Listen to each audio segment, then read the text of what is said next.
Yo los invito a buscar en sus Biblias Amós capítulo 9.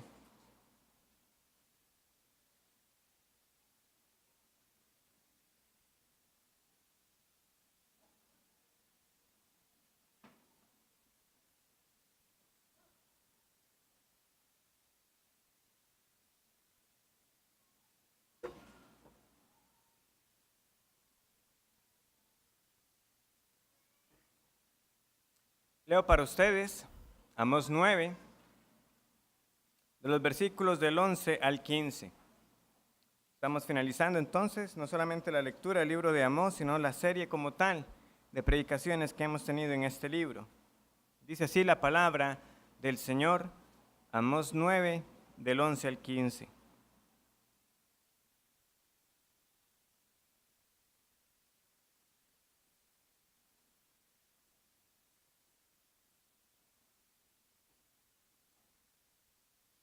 En aquel día, yo levantaré el tabernáculo caído de David, y cerraré sus portillos, y levantaré sus ruinas, y lo edificaré como en el tiempo pasado, para que aquellos sobre los cuales es invocado mi nombre posean el resto de Edom y a todas las naciones. Dice Jehová que hace esto. Y aquí vienen días, dice Jehová, en que el que ara alcanzará al segador, y el pisador de las uvas al que lleve la simiente, y los montes destilarán mosto, y todos los collados se derretirán. Y traeré del cautiverio a mi pueblo Israel, y edificarán ellos las ciudades asoladas, y las habitarán, plantarán viñas, y beberán el vino de ellas, y harán huertos, y comerán el fruto de ellos. Pues los plantaré sobre su tierra, y nunca más serán arrancados de su tierra que yo les di, ha dicho Jehová, Dios tuyo. Como les decía, hoy concluimos el libro de Amós. Si usted nos visita por primera vez, pues sí, se perdió una serie en el libro de Amós. Pero nosotros tenemos regularmente así exposiciones de cada libro de la Biblia, y muchas de ellas usted las puede consultar en el sitio, y le animamos que pueda aprovechar que en las próximas semanas también estaremos iniciando series en algunas otras partes de la Escritura. Sin embargo, no deja de haber, al menos de mi parte, un sentimiento, ¿verdad?, de nostalgia al tener que dejar el libro después de varios meses de estudiarlo, y sobre todo el pesar de saber de que muchas cosas pudieron haber sido dichas de mejor manera. Pero también está el consuelo de que yo sé que si aún nosotros empezáramos el próximo domingo nuevamente con Amós, nuevamente nosotros aprenderíamos mucho más, porque la palabra de Dios no se agota. Siempre tiene el Señor que enseñarnos.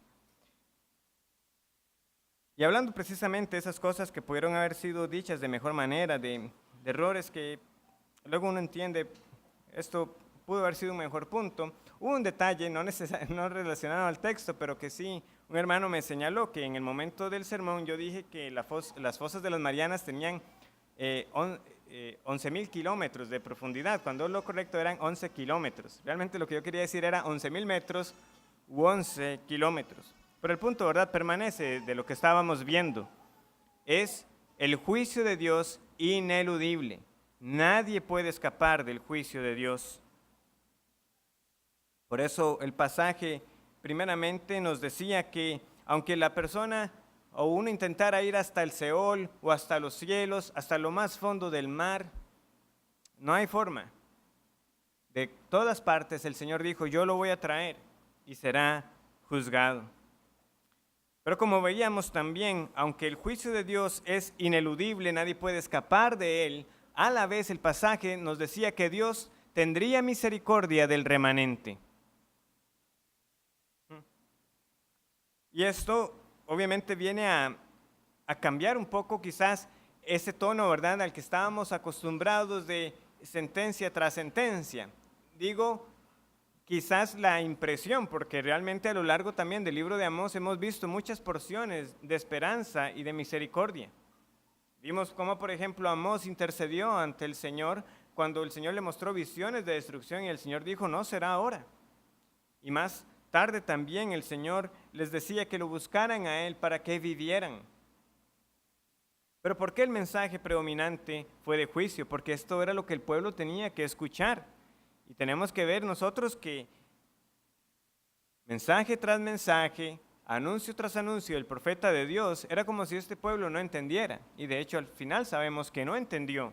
Porque incluso años después, cuando tuvimos la labor profética de Oseas, Oseas llega con el mismo mensaje de arrepentimiento para esta nación por estar entregada a los ídolos y apartados de Dios. Por lo que finalmente ellos cayeron cautivos de los asirios. Esto aproximadamente entre el año 721-22 antes de Cristo. Pero el final que hemos leído hoy es hermoso, ¿no? Se nos está hablando aquí de una abundancia que vendrá para el pueblo del Señor, de una restauración plena. Pero nosotros no nos acercamos a la Escritura y debemos saber que esto no está escrito, o sea, que el Espíritu Santo no inspiró estas palabras a la manera que nosotros a veces estamos acostumbrados a los cuentos tradicionales, ¿verdad? Y que fueron felices para siempre. Esto es mucho mejor que eso. Porque estamos hablando de que Dios está aquí trayendo una verdadera restauración que nunca iba a acabar. ¿Será realmente el pueblo finalmente salvo de sus pecados para nunca más, como dice el Señor, ser desarraigados? Dios tenía para su verdadero pueblo bendiciones mayores e inmerecidas para aquellos que eran su remanente. Pero por eso decía, si alguno llegaba aquí la primera vez, sepa bien que primeramente el Señor nos expuso a muchas amonestaciones y a muchas advertencias severas, porque esta parte del mensaje, que no es la mayor parte del libro de Amós, y en eso sí estamos bastante claros, es lo que muchos sí quieren escuchar. Hábleme del cielo, háblame de lo bonito que será la vida después de la muerte. Pero lo que hay que entender es que no podemos llegar y hacer una lectura selectiva del mensaje del profeta Amós y solo llegar a este final glorioso del capítulo 9. Primeramente, tuvieron que ser necesarias amonestaciones y advertencias. ¿Para qué? Para llamar a los que eran del Señor al arrepentimiento. Y para aquellos que persistieron en su pecado, entender que el castigo y el exilio les llegó merecidamente y que no terminaba ahí. Ese exilio era tan solo un anticipo de un juicio mucho mayor, mucho peor, en el día final, en el gran día del juicio de Dios. Pero veremos entonces esta sección con 3 puntos sencillos. Veremos primero la reconstrucción y la conquista que se anticipa, veremos la cosecha y la abundancia, y finalmente el retorno y la seguridad eterna. Reconstrucción y conquista, cosecha y abundancia, y retorno y seguridad.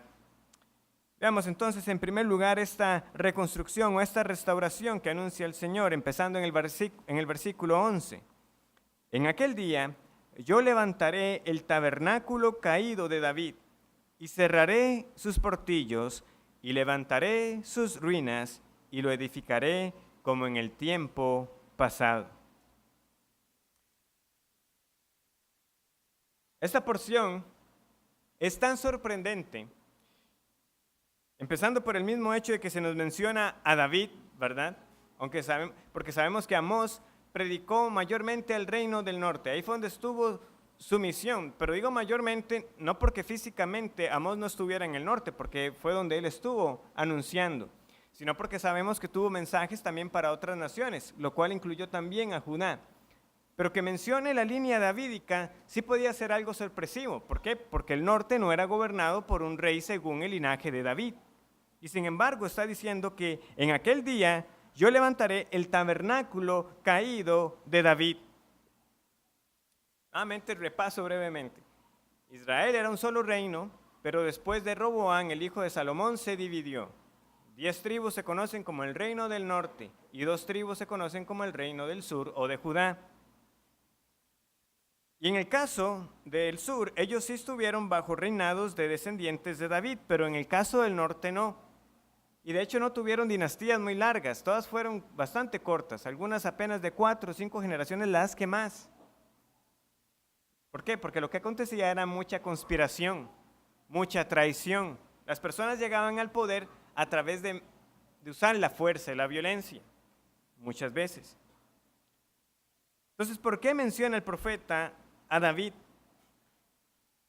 Salta a la vista que incluso algunos comentaristas, viéndose sorprendidos por la mención de David, algunos han dicho que, obviamente estamos hablando de aquellos que quieren a veces buscar cualquier pretexto para poner en entredicho la fidelidad de las Escrituras, que esto no lo pudo haber escrito Amós, porque Amós estuvo en el norte. ¿Por qué tiene que mencionar a David? Algunos dirán, esto Amós lo escribió cuando regresó a Judá. Fue una edición posterior. Pero realmente quienes dicen eso no han prestado atención verdaderamente al mensaje de Amós. Porque como les decía, Amós incluye al sur en varias ocasiones. Lo incluye, por ejemplo, en el capítulo 2, ¿verdad? Versículo 4. Así ha dicho Jehová, por 3 pecados de Judá y por el cuarto no revocaré su castigo. Y recordemos, él está en el norte y sin embargo está mencionando al sur. En este caso, recuerdan que Amós estaba describiendo como una especie de círculo que iba cerrando, y cuando ya se está mencionando Judá, que es el séptimo, muchos en Israel pudieron haber entendido, y ahí está, esa es la plenitud de las amonestaciones del profeta. Y no, había una octava y que era para ellos, que era la mayor, para el norte. Pero también había cosas que denunciar en Judá. Y cuando lleguemos a profetas menores que predicaron en Judá, veremos esas amonestaciones. También el capítulo 3, versículo 1 dice, oíd esta palabra que ha hablado Jehová contra vosotros. ¿Y qué dice? Hijos de Israel, contra toda la familia que hice subir de la tierra de Egipto. ¿Quiénes subieron de Egipto? 10 tribus, no, las 12 tribus, representantes de las 12 tribus, toda la familia. De nuevo, él está dirigiéndose al norte, pero lo que él está diciendo aquí tiene también aplicación para el otro reino. Podemos nosotros también, por ejemplo, considerar el capítulo 6, versículo 1, que es una de las referencias más explícitas. Porque dice, ay de los reposados, ¿en dónde? En Sión. ¿Y qué es Sión sino Jerusalén? Es el reino del sur. Entonces, no es ninguna sorpresa, más bien que Amós esté finalizando mencionando precisamente a la línea de la promesa, al linaje de David, de donde tendría que venir el verdadero rey para el pueblo de Dios. Pero lo hace porque él está anunciando el mensaje fiel que el Señor le ha dado que proclamara. No porque era un profeta con una agenda de propaganda a favor del sur, que era también parte de lo que quería insinuar aquel sacerdote llamado Amasías, ¿verdad? Que le estaba diciendo a él que se volviera al sur, que se ganara ya su pan. Pero es que Amós no estaba interesado en eso. Amós no estaba siendo profeta por beneficio propio, como le tuvo que aclarar a Amasías. Él dijo, yo soy simplemente un boyero, un ganadero. Yo me dedico a la recolección de frutos y a mi ganado. Pero Dios me tomó del rebaño para anunciar un mensaje que no puedo dejar de proclamar. Entonces, estamos con la plena certeza de nuevo que Amós está diciendo aquí que en aquel día Dios levantará el tabernáculo caído de David porque Dios mismo le dijo eso.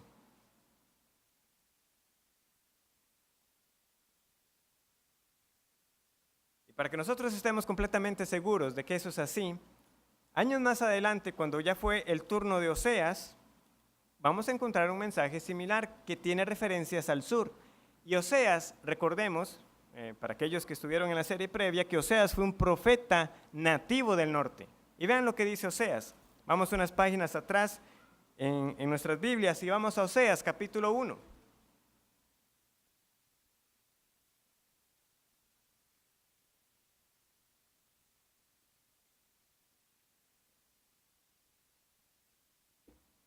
Dice Oseas 1:11. Y se congregarán, ¿quiénes? Los hijos de Judá y de Israel, y nombrarán un solo jefe y subirán de la tierra, porque el día de Jezreel será grande.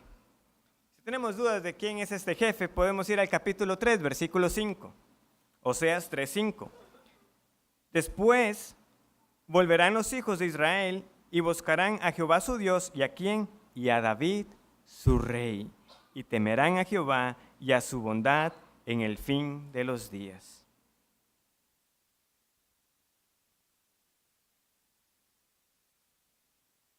Ese era el mensaje que los profetas del norte anunciaron. Vendrá un día en que Dios volverá a unir lo que se separó. Y esa es parte del sentido que nosotros debemos tener cuando Amós está diciendo que el tabernáculo de David estaba caído. Esa misma expresión ya nos debe sonar un tanto particular. ¿Por qué? Porque si usted ha leído el segundo libro de Samuel, capítulo 7, cuando Dios le promete a David que va a dar un rey que se sentará eternamente sobre el trono, ¿cómo fue que realmente inició todo eso? Inició cuando David le dijo al profeta que él quería hacerle una casa al Señor. ¿Y cuál fue la respuesta que tomó por sorpresa a David? Asimismo, Jehová te hace saber que Él te hará casa. Yo quiero hacerle una casa al Señor. ¿Cómo es que el arca está en una tienda? ¿Me vas a hacer una tienda? ¿Quién ha pedido? ¿Me vas a hacer una casa? ¿Quién ha pedido eso? Pero no solamente eso, David dice el Señor que Él te hará casa a ti. De manera que hay toda una gran alabanza de parte de David al final de ese capítulo, que no podemos leer por tiempo, pero que resuma aquí: Señor Jehová, ¿quién soy yo y qué es mi casa para que tú me hayas traído hasta aquí? David se ve sorprendido de que el Señor le vaya a hacer una casa. Pero aquí estamos leyendo de que se va a restaurar es el tabernáculo. Porque el tabernáculo es una construcción más sencilla. Voy a hacer algo tan simple como unas ramas puestas con un tendido encima. De hecho, muchas veces que leemos de las tiendas en campañas militares, estamos hablando de este tipo de tabernáculo que tenemos acá. Algo que los soldados tenían que montar rápidamente para acampar mientras avanzaban en su campaña militar.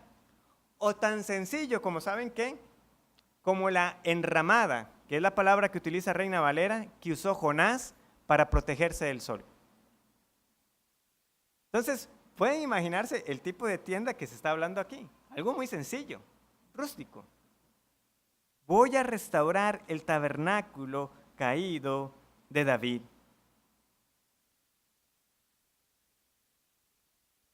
Otro detalle más. Espero que no pierdan el hilo de todo lo que estoy diciendo. Amós está diciendo esto muchos años antes de que el sur cayera en el exilio, porque recordemos que quien cayó primero fue precisamente ese reino del norte, las 10 tribus. Serán muchos años más adelante cuando caerá el sur. Es decir, que aún no había caído el reino del sur cuando ya Jehová está describiendo el tabernáculo o la casa de David como algo caído. ¿Por qué? Por lo mismo que les decía, porque ya estaba dividido. No era el propósito de que el pueblo del Señor estuviera separado, sino siempre como uno solo bajo el gobierno del rey dado por Dios. ¿Pero qué estaba en esos días pasando? Tenemos tanto al sur como al norte pecando contra el Señor, cada uno por su cuenta, y unos de hecho con reyes que ni siquiera eran dados por Dios, en el sentido de ser reyes según la promesa.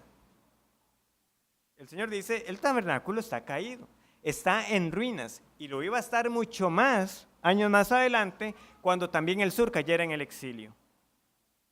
Pero Dios dice, yo lo voy a restaurar. Pero cuando uno viaja en el tiempo, por decirlo así, de nuestra perspectiva, en el pasado, y vamos avanzando, cuando ya también el sur cae en el exilio, uno honestamente podía preguntarse, ¿y qué quedó de la casa de David? ¿Y qué quedó del reino de David y de su hijo Salomón? Parece que todo estaba perdido, parece que todo estaba acabado. Por lo que entonces podemos decir que el mensaje que Dios anunció a través del profeta es este: habitantes de Israel, no lo olviden, su verdadero rey es uno del linaje de David, no los usurpadores del norte, no los idólatras que han seguido el camino de Jeroboam, que en lugar de instarles a adorar al Dios de los ejércitos, a Jehová, quien hizo los cielos y las estrellas, los han desviado tras dioses falsos y han abandonado la misericordia y la justicia. No lo olviden. Ustedes, si son del pueblo del Señor, han de estar bajo el dominio de uno del linaje de David, no de esos usurpadores del norte. Y vendrá el día, dice el Señor, en que yo voy a restaurar esta casa caída, este tabernáculo, estas ruinas de David. las voy a restaurar y será para siempre. Y estarán ustedes bajo el gobierno de este David. Dios está prometiendo que esto será cambiado. ¿Cuándo? En un futuro más lejano todavía para ellos, pero lo va a cambiar. Antes, eso sí, ellos tendrían que ser dominados. Ellos caerían bajo el poder de los asirios. Hay algunos que pudieran pensar, cuando uno entonces está leyendo la narrativa bíblica, porque vean lo que entonces empieza a pasar cuando estudiamos el mensaje de los profetas. Uno está leyendo Amós y dice que en aquel día yo levantaré el tabernáculo caído de David. Usted entiende que eso ocurre antes de los libros de Esdras, Nehemías y Esther. Y ahora usted empieza a leer Esdras, Nehemías y Esther. Y lee acerca de un hombre llamado Zorobabel que regresa a Jerusalén. Alguno pudiera pensar, ahí está el cumplimiento. Está volviendo el pueblo del Señor. Se va a restaurar el tabernáculo de David. ¿Y cuál es la respuesta? No. Porque uno empieza a leer lo que debe ser ese día y no. Se queda corto. Se queda muy corto. De hecho, uno lee que hubo hombres, los más ancianos, que lloraron cuando vieron que se estaban poniendo los cimientos del templo. ¿Por qué? Porque esa gloria distaba mucho de la gloria aquí anticipada. Se quedaba corto. Esto no es lo que nos habían anunciado los profetas. El Señor dijo que iba a levantar verdaderamente las ruinas de David. Ahora, con esto no estoy diciendo que ese evento históricamente no tenga importancia. Claro que la tiene.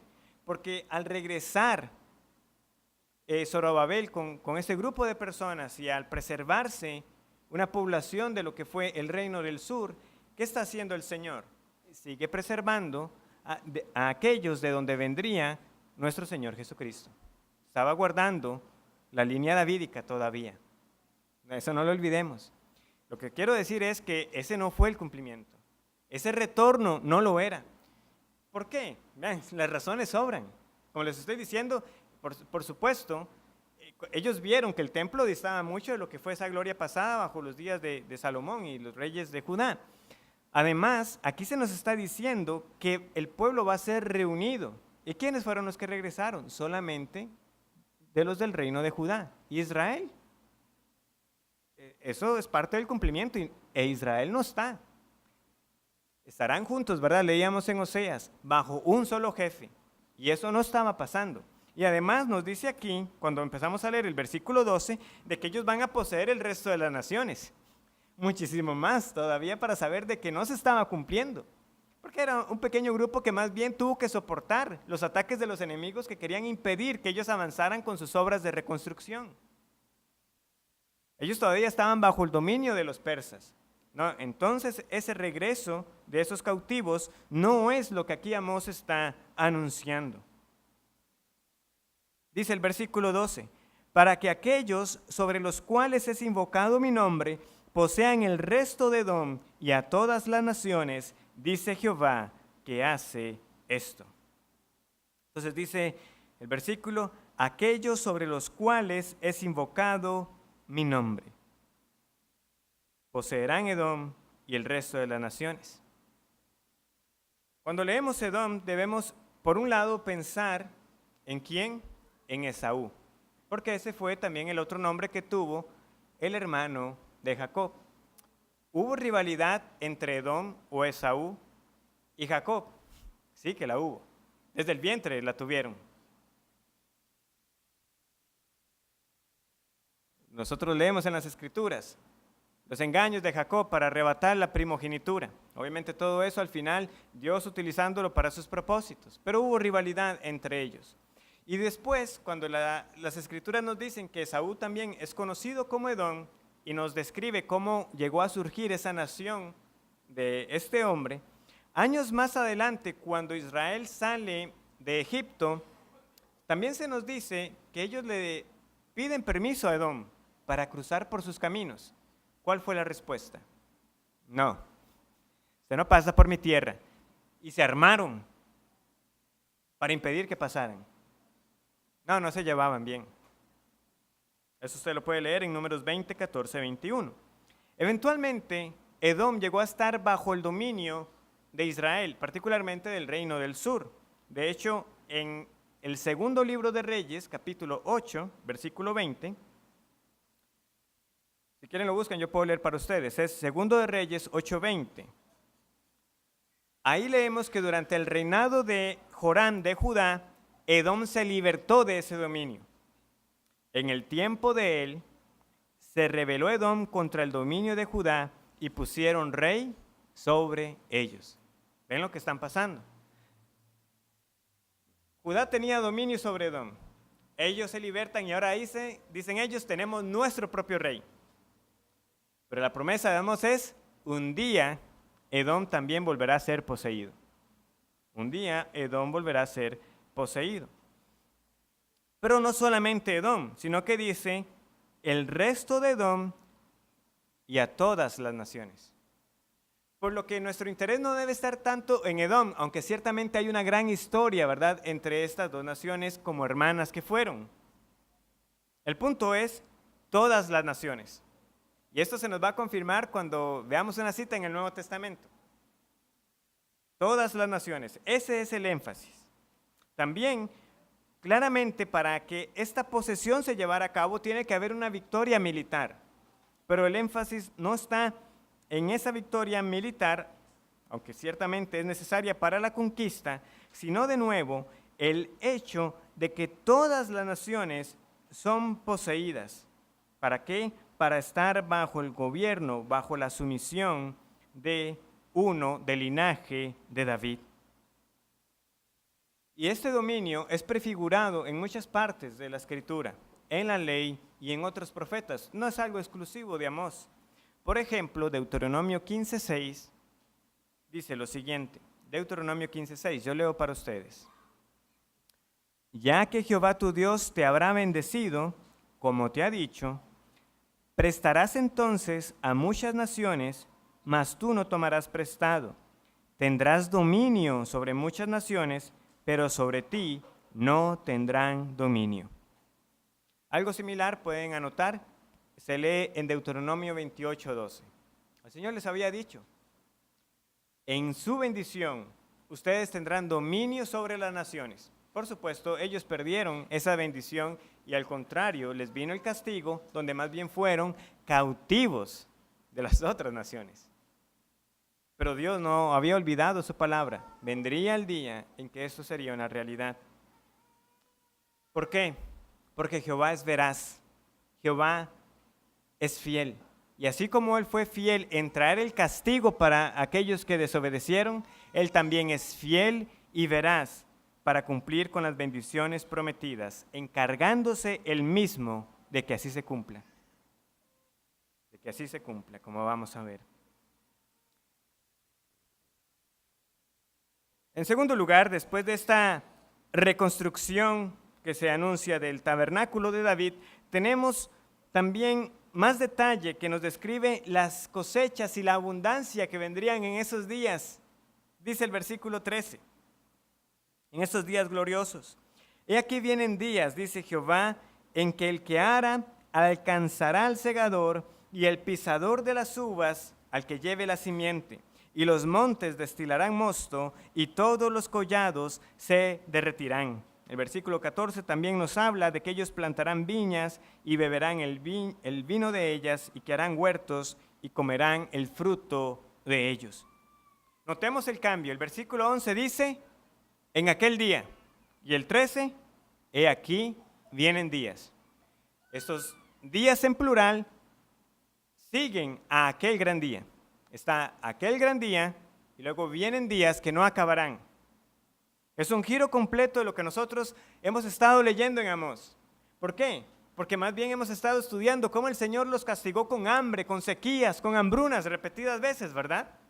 Y que a pesar de eso no se volvieron a Él. Os hice a estar a diente limpio y no os volvisteis a mí. El hambre, las sequías, iban de un lugar a otro porque en alguna ciudad se había un poco de agua, pero en otras no. O como leíamos en Amós 5:11, por tanto, puesto que dejáis al pobre y recibís de él carga de trigo, edificasteis casas de piedra labrada, mas no las habitaréis, plantasteis hermosas viñas, mas no beberéis el vino de ellas. Plantarán viñas, pero no beberán, no disfrutarán el fruto de la vid. ¿Pero qué se nos está diciendo aquí? Plantarán y beberán el vino. Es inverso completamente, es invertido. Es el Señor trayendo la bendición cuando antes los castigó con las maldiciones que les había dicho. La idea del versículo 13 es bastante fácil de seguir. El punto es que en lo que los hombres están sembrando en el campo, hay otros que no han terminado de recoger la cosecha anterior. Así va a ser la abundancia. Unos todavía, pero no hemos terminado de recoger y ya hay que volver a sembrar. Ese es el punto. ¿Cuánto iba a traer el Señor? Dice un comentarista llamado Gary Smith. Por lo general, el arado se realiza en octubre y la cosecha de cebada en abril y mayo. Pero cuando llegue el próximo mes de octubre, los cosechadores seguirían sin terminar la cosecha. Del mismo modo, las uvas cosechadas en agosto o septiembre aún no estarían totalmente procesadas en noviembre o diciembre, cuando era otra vez el momento de sembrar la cebada. Tal abundancia. Así va a ser de rica la bendición y provisión abundante que el Señor les iba a traer. Como dice otro comentarista, los tiempos se iban a fundir en una cosecha constante, en una cosecha que no iba a acabar, una tras otra, una tras otra. Muy diferente, ¿verdad? A las visiones que presagiaban más bien langostas que se iban a comer todo. Ya aquí ya no hay temor de las plagas. Aquí ya no se teme que venga la langosta y arrase con todo, o la sequía que dejara a las plantas sin su fruto. Todo lo contrario. Iba a ser tal de que no iba a acabar sembrando, cosechando, sembrando, cosechando, sembrando, cosechando. Esto hace eco de Levítico 26:5. Levítico 26:5 dice: vuestra trilla alcanzará la vendimia, y la vendimia alcanzará la sementera, y comeréis vuestro pan hasta saciaros, y habitaréis seguros en vuestra tierra. Vuestra trilla alcanzará la vendimia, y la vendimia alcanzará la sementera. Muy posiblemente estas palabras de Amós están también basadas en esta porción de Levítico. Es más, está la abundancia que el mosto, es decir, el fruto de la vid, aquí nos habla, ¿verdad?, de los que están pisando las uvas. Iba a ser tal la cantidad que se iba a producir que iban a haber ríos bajando por los montes. Ríos de mosto, de jugo de uvas.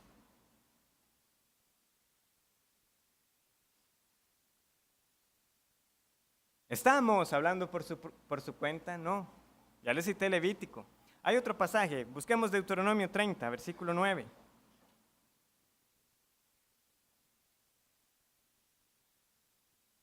Deuteronomio 30, versículo 9.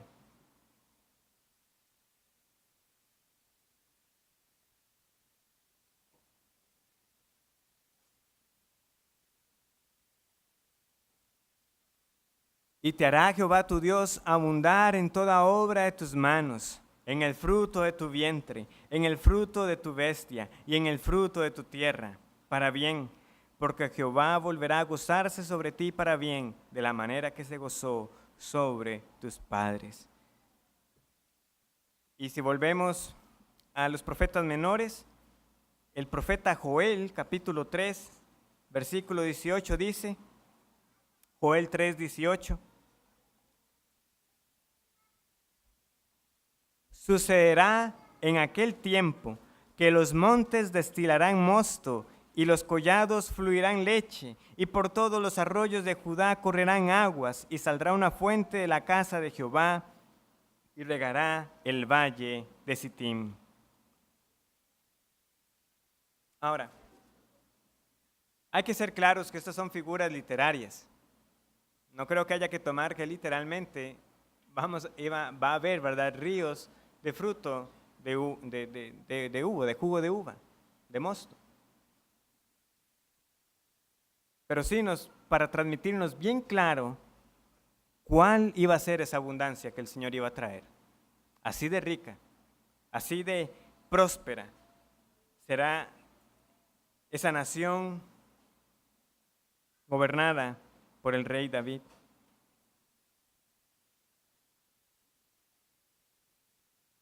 Y algo también tenemos que aclarar. Este cuadro de abundancia que se nos presenta aquí es muy diferente a la abundancia pecaminosa de la autoindulgencia que fue denunciada antes, ¿verdad? Recordemos que Amós tuvo que hablar contra aquellas vacas gordas de Basán. Tuvo que hablar contra aquellos que estaban reposados en sus camas comiendo y bebiendo en abundancia.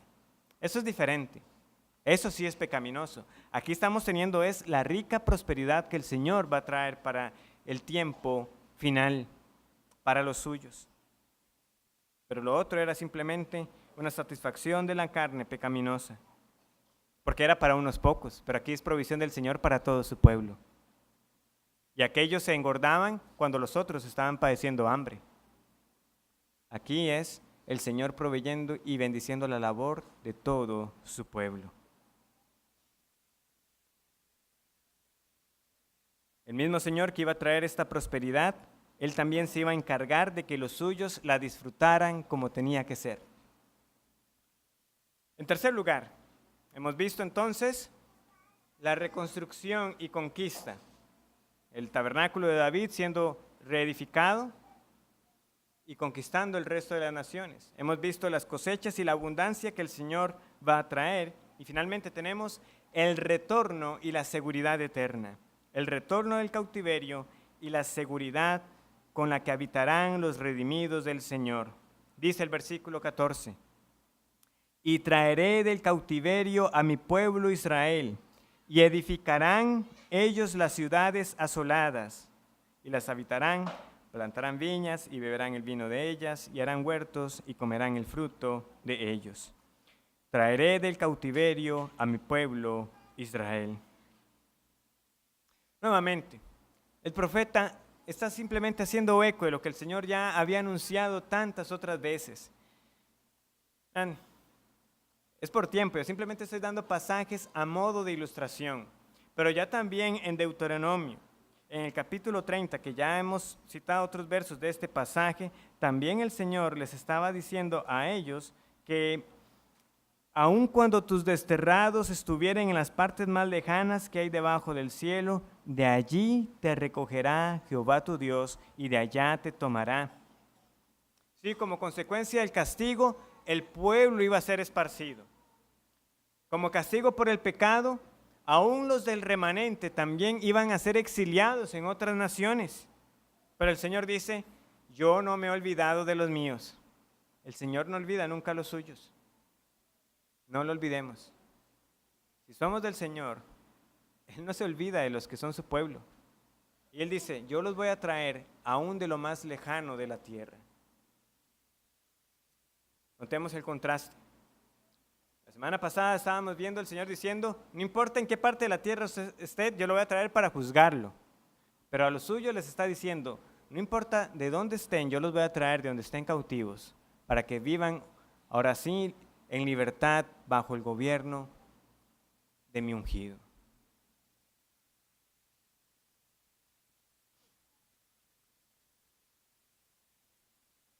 Y aquí los vemos trabajando y disfrutando el fruto de su trabajo. Esto nos tiene que también hacer como un pequeño eco en la cabeza cuando uno recuerda qué fue lo que pasó en Génesis, ¿verdad? ¿Qué fue lo que se le dijo a Adán? Espinos y cardos te producirá la tierra, con dolor comerás de ella. ¿Y qué es lo que estamos leyendo aquí? Lo que usted siembra, eso le produce. Una labor sin pérdida. Estamos viendo, como les digo, un completo restaurar de parte de nuestro Señor. Si usted ha creído en el Señor, nosotros creemos que ese día vendrá. Y no solamente les está diciendo aquí el profeta de que el Señor los va a traer, sino que también les está dando a entender de que el Señor se va a encargar de que nunca más pequen contra Él. ¿Cómo lo sabemos? Porque el Señor les está diciendo que los va a traer y que los va a plantar para que nunca más sean desarraigados. Dice el versículo 15, pues los plantaré sobre su tierra y nunca más serán arrancados de su tierra que yo les di, ha dicho Jehová, Dios tuyo. Entonces estamos teniendo al pueblo de Dios en un lugar mejor que el paraíso, pero con la garantía de que no seremos expulsados.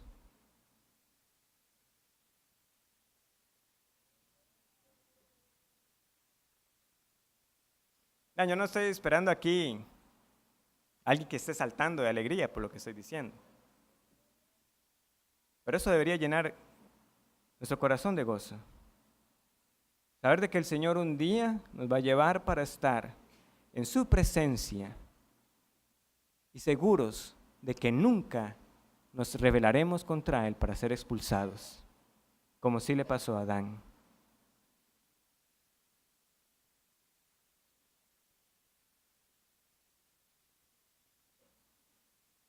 Por supuesto, Amós no está desarrollando aquí todos los detalles del nuevo pacto, pero nosotros sabemos que están ahí. Porque de qué otra manera se iba a asegurar el Señor de que los suyos no pecaran contra Él, sino dándoles un corazón nuevo, poniendo su ley en sus corazones, cambiándolos por completo. ¿De qué manera aquellos que no querían nada con el Señor van a ser aquellos sobre los cuales el nombre de Jehová va a ser invocado, sino con el Señor mismo, salvando a los suyos y poniendo el sello de su Espíritu Santo, para que teman al nombre del Señor? Vendrá entonces la hora y el día en que Dios gobernará a los suyos. ¿Y quiénes son esos suyos que tanto he estado diciendo? ¿Qué es lo que debemos entender de este pasaje de Amós? Estos suyos son una multitud mixta de toda nación. No solamente el sur, no solamente el norte, no solamente Edom, sino de todas las naciones, como estamos leyendo allí, sobre los cuales Jehová está poniendo su nombre. Y así como en Amós vimos pasajes donde el Señor puso su nombre para jurar acerca del castigo. He jurado, dice Jehová, los voy a castigar. Asimismo el Señor está poniendo su nombre en juego, diciendo, yo los voy a traer y nunca más serán desarraigados. Yo, Jehová, lo he dicho. Dice Jehová que hace esto. Dice Zacarías. Vamos a Zacarías, capítulo 14.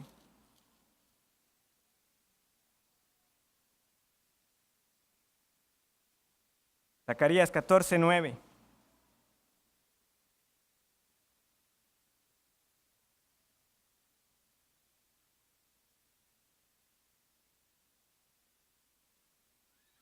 Y Jehová será rey sobre toda la tierra. En aquel día Jehová será uno y uno su nombre. Versículo 11. Y morarán en ella, y no habrá nunca más maldición, sino que Jerusalén será habitada confiadamente. También como escribió el Señor a través del profeta Isaías, capítulo 66, lo siguiente.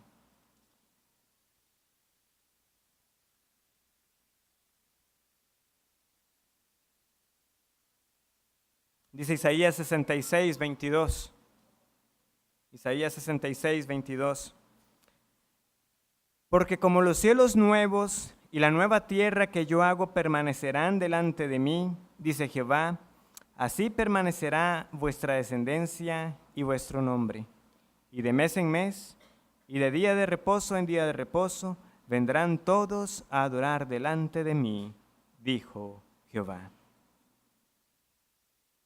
Permanecerán delante de mí para siempre y constantemente me adorarán. Vendrá ese día cuando vengan los cielos nuevos y la tierra nueva. Hace unos meses algunos recordarán, es más de un año ya más bien, que cuando estuvimos viendo acerca de Cristo en el Antiguo Testamento, vimos cómo algunos expresaban el tema de la Escritura con el siguiente lema: el pueblo de Dios en el lugar de Dios, bajo el gobierno de Dios. Autores como Goldsworth y Vaughan Roberts, no importa si no entiende los apellidos, luego los podemos ver. El punto, ¿qué es lo que ellos están diciendo?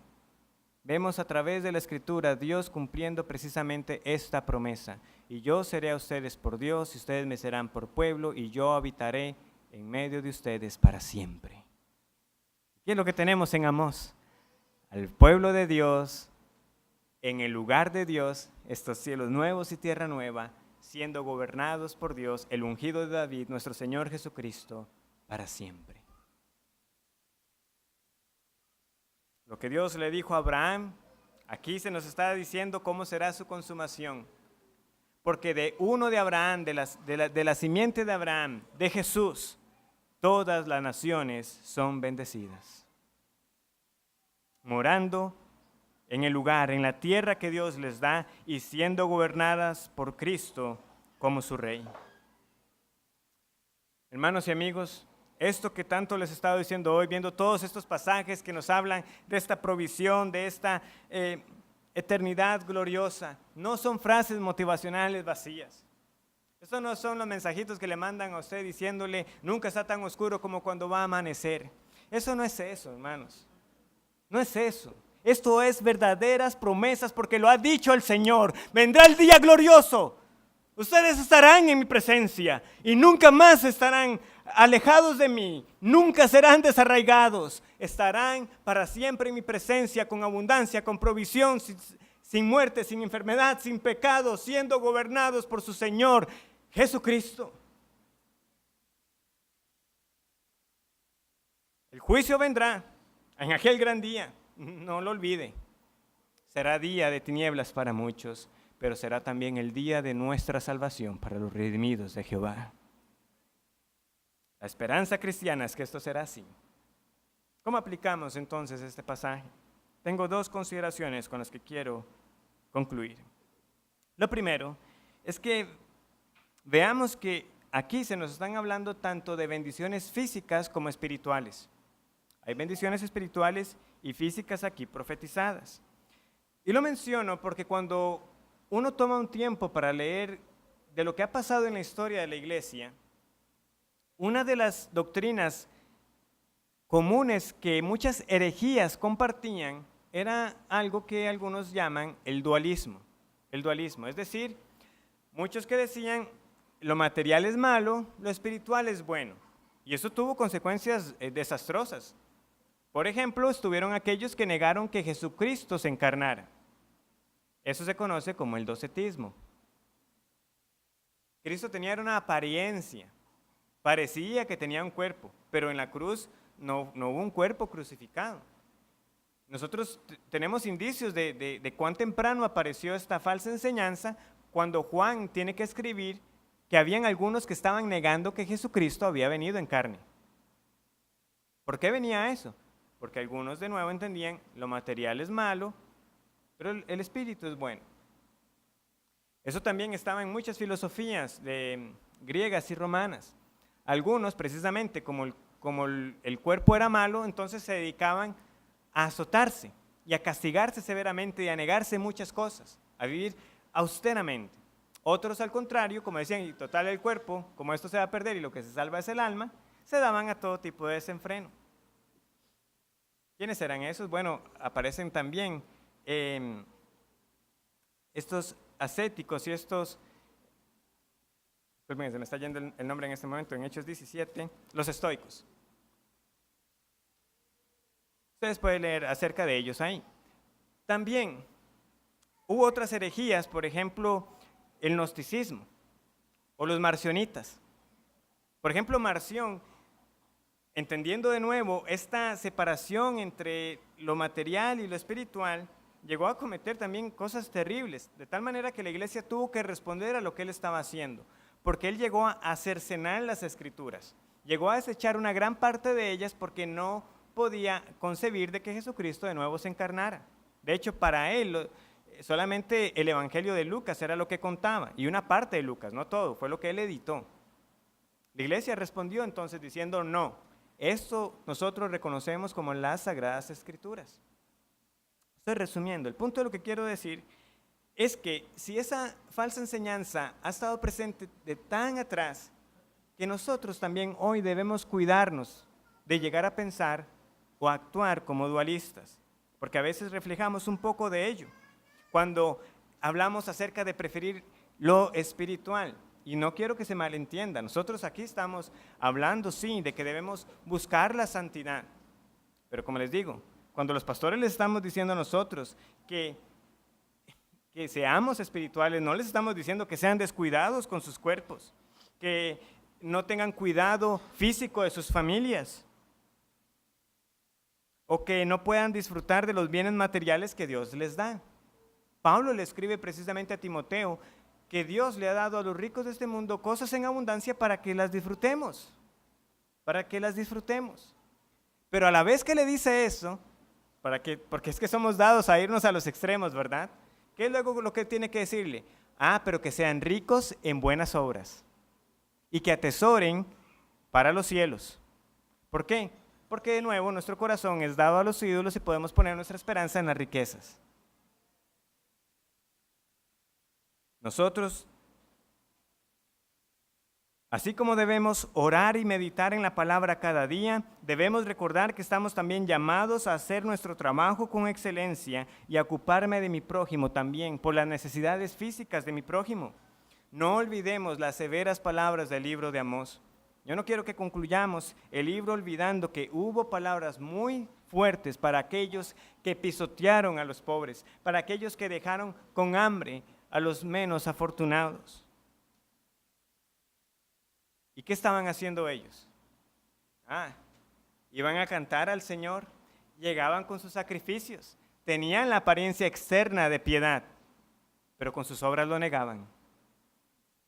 No, debemos ocuparnos de ambas cosas. Debemos ocuparnos de los medios de gracia, de la oración, de la lectura de la palabra, de la cena del Señor, de estar constantemente escuchando su palabra, siendo predicada, pero no olvidemos que también nos ha dado mandamientos acerca de nuestros semejantes y de cómo debemos vivir y cómo podemos redimir todo para la gloria de Dios, trabajando para la gloria de Él, siendo esposos y esposas para la gloria de Él, porque a Él servimos.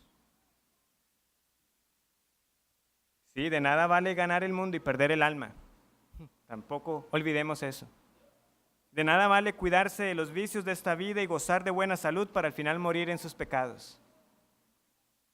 Pero a la vez, lo que nosotros profesamos y que aquí Amós nos recuerda, es que la redención que esperamos no es que nuestras almas quedarán flotando por ahí.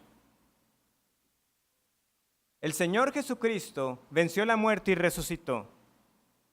Y nosotros, si hemos creído en Él, creemos que también un día resucitaremos y tendremos cuerpos, glorificados, eso sí, pero cuerpos, en carne y hueso, para morar ¿dónde? En la tierra nueva, en los cielos nuevos y la tierra nueva. Vamos a Apocalipsis, capítulo 21.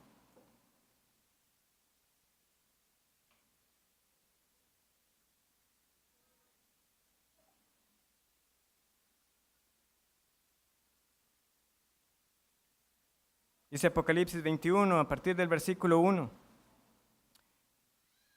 Vi un cielo nuevo y una tierra nueva, porque el primer cielo y la primera tierra pasaron, y el mar ya no existía más. Y yo, Juan, vi la santa ciudad, la nueva Jerusalén, descender del cielo, de Dios, dispuesta como una esposa ataviada para su marido. Y oí una gran voz del cielo que decía, he aquí, y vean la palabra, el tabernáculo de Dios con los hombres. Y Él morará con ellos, y ellos serán su pueblo, y Dios mismo estará con ellos como su Dios. Enjugará Dios toda lágrima de los ojos de ellos, y ya no habrá muerte, ni habrá llanto, ni clamor, ni dolor, porque las primeras cosas pasaron. Estaremos en cielos nuevos y tierra nueva, con cuerpos glorificados, trabajando en esa tierra nueva que el Señor nos dará.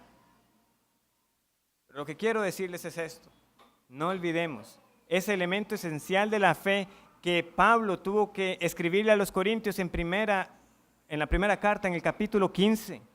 Resucitaremos. Cristo son las primicias.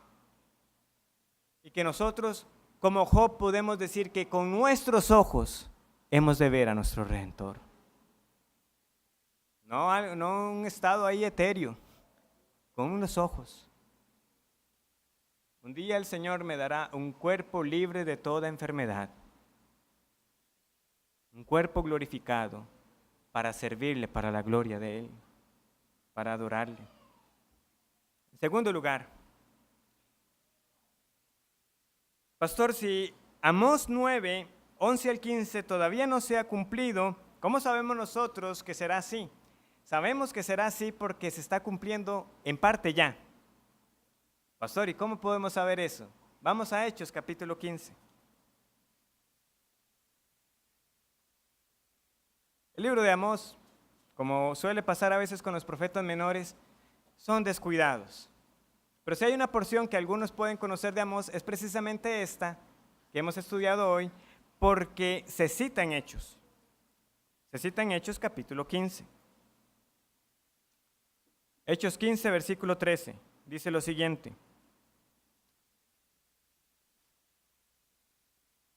Y cuando ellos callaron, Jacobo respondió diciendo: varones hermanos, oídme. Simón ha contado cómo Dios visitó por primera vez a los gentiles para tomar de ellos pueblo para su nombre. Y con esto concuerdan las palabras de los profetas, como está escrito: después de esto volveré y reedificaré el tabernáculo de David que está caído y repararé sus ruinas y lo volveré a levantar, para que el resto de los hombres busque al Señor y todos los gentiles sobre los cuales es invocado mi nombre. Dice el Señor que hace conocer todo esto desde los tiempos antiguos. ¿A qué nos suena? Amós 9, 11 y 12, ¿verdad? Que hemos estado estudiando. Ahora también, si somos lectores cuidadosos, notaremos que hay como palabras diferentes. ¿Por qué es esto? Bueno, en una parte es diferente porque Jacobo está citando la Septuaginta, es decir, la traducción al griego del Antiguo Testamento, que se usaba en aquella época. Pero eso no es todo. Hay otras diferencias también que se ven en el pasaje que hacen pensar que Jacobo, a la vez que está citando, está aplicando el pasaje. Lo está aplicando. Sobre todo el versículo 18 que dice el Señor que hace conocer todo esto desde tiempos antiguos. Esa expresión como tal, ¿verdad? Como cuando leemos en Amós, como lo tenemos en el Antiguo Testamento, no se dice de esa manera. Y la otra que yo les decía, ¿cuál era? Edom. ¿Dónde está Edom? ¿Se perdió Edom? Debería decir Edom, ¿verdad? En alguna parte, si lo leímos en Amós 9, 11 y 12. ¿Dónde está? Está en el versículo 17. Para que el resto de los hombres. Ese es Edom. Porque Edom desde el Antiguo Testamento funcionaba no solamente a veces como aludiendo a la nación hermana, sino también como sinónimo de las demás naciones, como el género humano. Y por esa razón la Septuaginta, en lugar de poner Edom, pone el resto de los hombres. Por eso es que yo les puedo decir con confianza que el énfasis no estaba tanto en Edom, sino en todas las naciones que seguían el pasaje. Y poseerá el resto de Edom y todas las naciones. Edom y el resto de las naciones son un paralelo entre sí. Edom significa entonces en el pasaje todas las naciones. Todo será poseído. Ahora, ¿qué tiene que ver esto con Hechos 15? Yo les ruego, por favor, seamos pacientes. Ya casi vamos a concluir este libro, pero es importante porque no puedo asumir que conocen todo lo que pasa en Hechos 15, pero se los resumo. Resulta que llegan unos hombres infiltrados que Pablo, si entendemos bien que está hablando de este mismo evento en Gálatas 2, dice que eran falsos hermanos. De hecho, luego Jacobo va a decir que ellos no dieron orden para que llegaran a hacer eso que pasó. ¿Y qué fue lo que pasó? Que unos hombres, dice el versículo 1, llegaron a decirle esto a los de Antioquía: si no os circuncidáis conforme al rito de Moisés, no podéis ser salvos. No podéis ser salvos. Estaban añadiendo obras a la salvación. Estaban diciendo que los gentiles tenían que someterse a los ritos judíos. Eso trajo tal contienda que no pudieron resolverlo ahí. Pablo y Bernabé tienen que subir a Jerusalén. Y entonces, tanto Pedro como Pablo dan reportes de cuántos gentiles el Señor ha salvado. De hecho, Pedro dice en el versículo 11, esta afirmación asombrosa: antes creemos que por la gracia del Señor Jesús seremos salvos de igual modo que ellos. Pedro está diciendo, es por gracia, no por obras. Pero estos judaizantes querían imponer las obras como requisito para la salvación. Entonces, a la luz de los reportes que Pedro y Pablo dan cuando ellos dicen, yo estuve en tal región, anuncié el evangelio y creyeron, y no solamente creyeron, sino que también hubo manifestaciones visibles del Espíritu Santo, ¿verdad? Para confirmar que esas personas realmente habían sido salvadas y que tenían el Espíritu Santo morando en ellos. Dice Jacobo, hermanos, estos reportes solamente nos confirman algo. Las palabras de Amós están siendo ciertas. Estamos viendo el reino de Dios conquistando las naciones. Estamos viendo poco a poco cómo gentiles de todas partes ahora están invocando el nombre del Señor. Eso es hermoso. Porque el reino de Dios entonces no se compone de los judíos, aquellos sobrevivientes del sur, no se compone de samaritanos, los descendientes que se mezclaron del norte, sino de personas de toda nación, de toda tribu, de toda lengua. Y eso entonces nos incluye a nosotros. Amós 9, 11 al 15, no se ha cumplido, no se ha consumado, pero no pierda su mirada. Esté atento que cada vez que alguien dice que el Señor le ha salvado, estamos viendo esa promesa cumpliéndose y avanzando, y el reino de Dios en efecto yendo en conquista de los que son los suyos. El Señor salvará a su pueblo, a su remanente. Entonces, ¿qué nos toca a nosotros ahora? Si nosotros creemos lo que hemos estado estudiando, si nosotros hemos creído en el Señor, si hemos creído en el Evangelio, qué gozo saber de que cada vez que estamos anunciando como testigos de Cristo el Evangelio, estamos siendo instrumentos del Señor para que su reino siga avanzando, expandiéndose y poniendo y reclamando a los que son suyos. Es lo que le da el sentido a las misiones, es lo que le da sentido a lo que como iglesia local tenemos que hacer, de ser testigos de Cristo hasta lo último de la tierra. Porque sabiendo que el Señor tiene pueblo en todas partes, nosotros entonces proclamamos al mundo el mensaje de que en efecto Dios puso su tabernáculo en medio de nosotros. Cristo se encarnó y vivió una vida perfecta y murió crucificado y resucitó. Y todos los que crean en Él también resucitarán a vida nueva. No morirán para siempre. Oh, que el mundo vea en nuestra iglesia, aquí en Los Lagos, ese testimonio tanto en palabra como en hecho, acerca de quién hemos creído. Que hemos creído en el Evangelio y que es por ese Evangelio que ahora nosotros procuramos esas vidas santas al Señor y esas vidas que se encargan del bien de sus semejantes. Y es de esta manera entonces que el reino de Dios sigue creciendo. Si creemos a Cristo y a las palabras del profeta, nosotros somos y podemos contarnos dentro de aquellos sobre los cuales el nombre del Señor será invocado. Y poseeremos las naciones, y tendremos y habitaremos en cielos nuevos y tierra nueva, en el nuevo Edén, siendo gobernados por Jesucristo, nuestro Salvador, quien nos salvó de nuestros pecados, y por quien también tendremos cuerpos glorificados, para adorarle por toda la eternidad, en armonía, sin más conflicto, en completa paz. Ese día vendrá.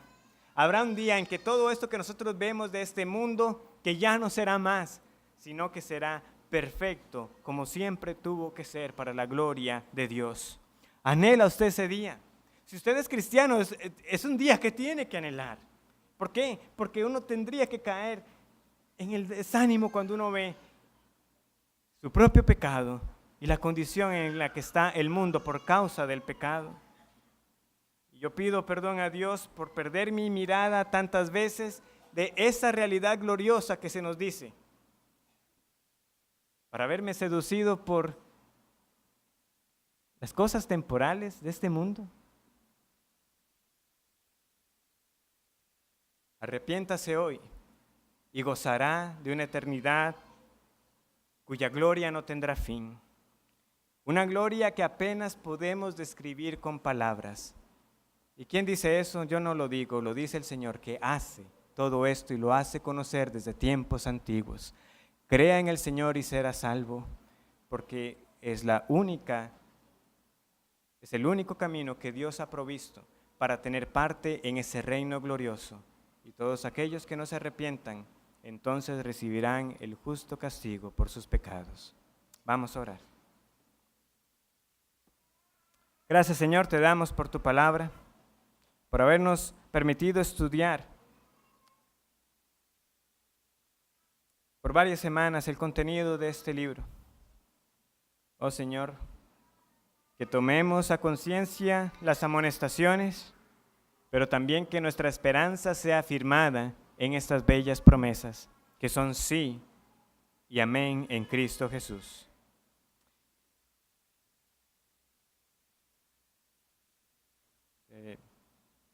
Ruego, Señor, que estas débiles palabras entonces queden grabadas en nuestra mente y las consideremos en nuestras casas. Y aquellos que no tienen seguridad de estar en este reino glorioso, pidan por su salvación. Y aquellos que profesamos el nombre de Jesús, perdónanos, Señor, por no ser lo vehementes que deberíamos de ser en anunciar este reino glorioso a otros, para creer que nosotros también tendremos parte en él. En el nombre del Señor Jesús yo lo pido. Amén.